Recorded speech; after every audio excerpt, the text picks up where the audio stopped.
Footprints. Living in rural Montana means getting used to snow. I've seen all kinds of tracks: deer, elk, bear, even the occasional mountain lion. But nothing prepared me for what I found that February morning. The snow had fallen heavy overnight, laying down 8 inches of perfect white powder. I noticed the tracks while sipping my morning coffee. They led up to my front door. Normal human footprints, size 10, probably male, nothing unusual there. But the tracks leading away, they started as human prints at my doorstep, then changed with each step. The transformation was gradual: toes elongating, heel widening, depth increasing. By the 10th step, they were 3 feet long and contained what looked like claw marks.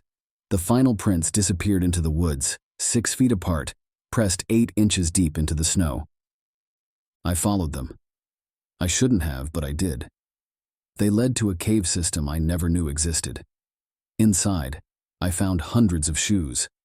Some decades old, some fresh. All in pairs, all size 10, all worn through at the toes. Now I hear scratching at my door every snowy night.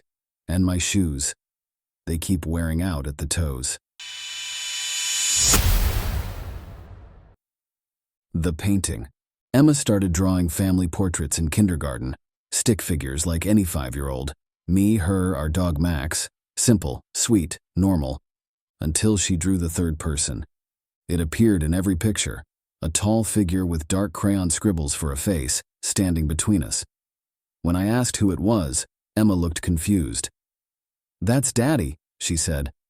Her father died before she was born.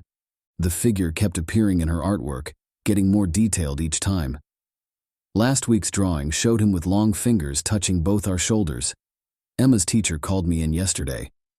My daughter's latest masterpiece showed our family portrait again, but this time the dark figure was holding Emma's hand. And I was missing from the picture entirely. Last night I heard Emma talking in her room. "Don't worry," she was saying. "Mommy won't be alone for long. She'll be with us soon." The crayon drawings on her wall are moving now. Echo. The Henderson Cave system wasn't on any tourist maps. Locals knew to stay away, but I was new in town, eager to explore. The entrance was narrow, barely wide enough to squeeze through.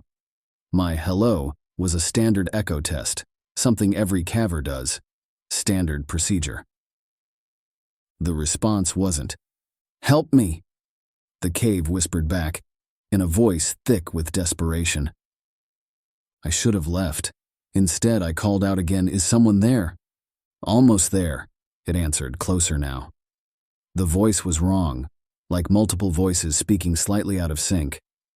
My flashlight caught movement deeper in the cave, something pale crawling on too many limbs. I ran. The local library had the answers I wish I'd found earlier. Every 10 years, people disappear in Henderson Cave. They're heard sometimes, calling for help. Their voices join the others. I've sealed up the cave entrance with concrete, but I still hear them at night. They've learned to mimic my voice now. The babysitter. Looking back, I should have checked Jessica's references more carefully. She seemed perfect. College student, experienced with kids, available on short notice when my regular sitter canceled. The first few hours were normal.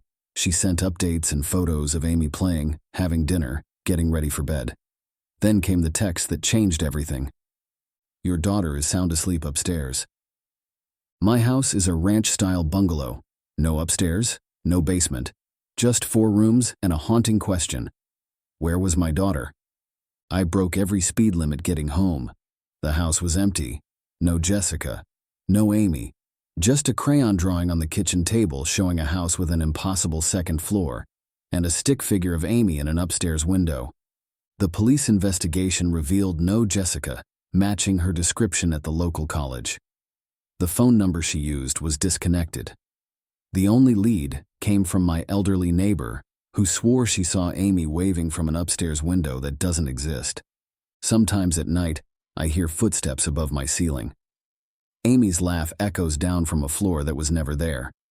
I've caught glimpses of light through windows that disappear when I look directly at them. Last week, I received another text from Jessica's number. She loves her new room upstairs. You should join us. We have plenty of space. The contractor who inspected my house found no trace of a second floor, but he did find something strange in the attic crawl space. Decades of missing children's posters, all showing kids last seen with their babysitters. My house still grows new rooms at night. I hear Amy calling me to come upstairs. One day I might answer,